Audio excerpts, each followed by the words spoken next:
ढिगाऱ्याखाली आणखी एक व्यक्ती दबलेला असताना देखील प्रशासनानं मोशीमधलं शोधकार्य संपवलं। 14 जणांना वाचवण्यामध्ये यश तर 8 जणांचा मृत्यू।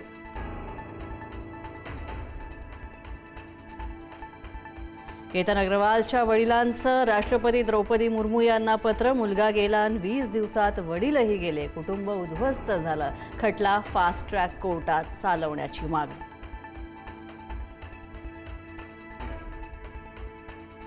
आयकर भरणाऱ्या शेतकऱ्यांना कर्जमाफी मिळणार नाही, कृषी मंत्री दत्तात्रय भरणे यांची पुढारी न्यूजला माहिती।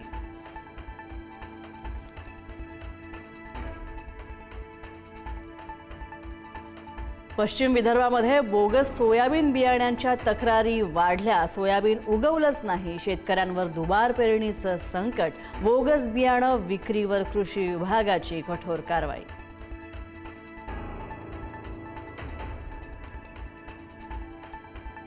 फडणवीस केंद्रात गेले तर बावनकुळे मुख्यमंत्री होतील, संजय राऊतांचा मोठा दावा। तर फडणवीस स्वतः बावनकुळेंची शिफारस करतील, राऊतांचं मोठं विधान। फडणवीस पंतप्रधान झाल्यास आनंदच होईल, राऊतांची प्रतिक्रिया।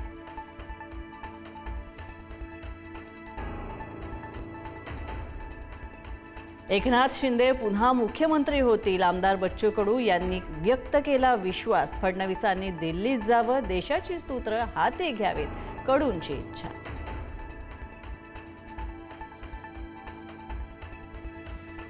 खासदार पार्थ पवार आणि कायनात धार लवकरच विवाह बंधनामध्ये अडकणार। येत्या 29 जुलैला होणार साखरपुडा, पुण्यामध्ये कार्यक्रमाचं आयोजन होणार असल्याची माहिती।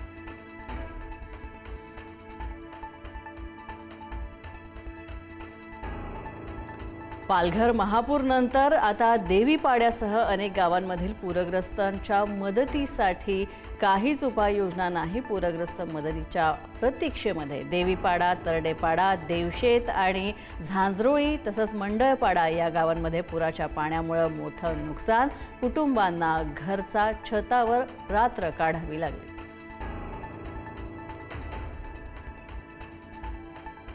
दोन दिवसांच्या मुक्कामानंतर ज्ञानेश्वर महाराजांच्या पालखीचं पुण्यामध्ये प्रस्थान। तर दिवे घाटातून अवघड वळण पार करत गाठला मुक्कामाचं स्थळ।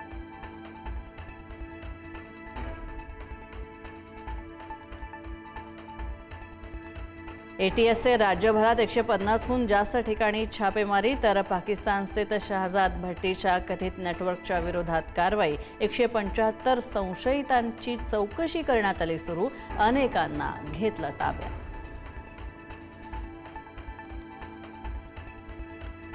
संभाजीनगरमध्ये डॉन बाबा फर्जनच्या बंगल्यावर पोलिसांनी टाकला छापा। बंगल्यातून रोकड तसंच दागिने आणि शस्त्रास्त्र मिळाल्याची माहिती।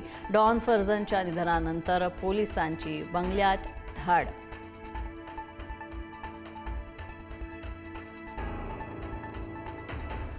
अयोध्या राम मंदिर देणगी अपहार प्रकरणी आरोपींच्या नातेवाईकांची बँक खाती पोलिसांच्या रडारवर। 50 पेक्षा जास्त खात्यांची चौकशी सुरू करणार। तर देणगी मोडणाऱ्या 23 कर्मचाऱ्यांचे एकाच वेळी राजीनामे।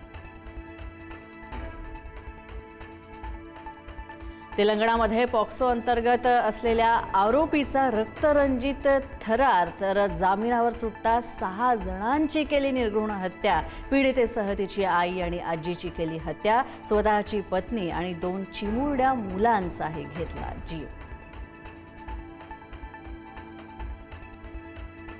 व्हिएतनाममध्ये भारतीय प्रवासी बोट उलटून भीषण अपघात। खराब वातावरणामुळे बोट उलटली। व्हिएतनामच्या फुकोक या आयलंड जवळची घटना। 15 जणांचा मृत्यू, 21 जणांना वाचवण्यामध्ये यश।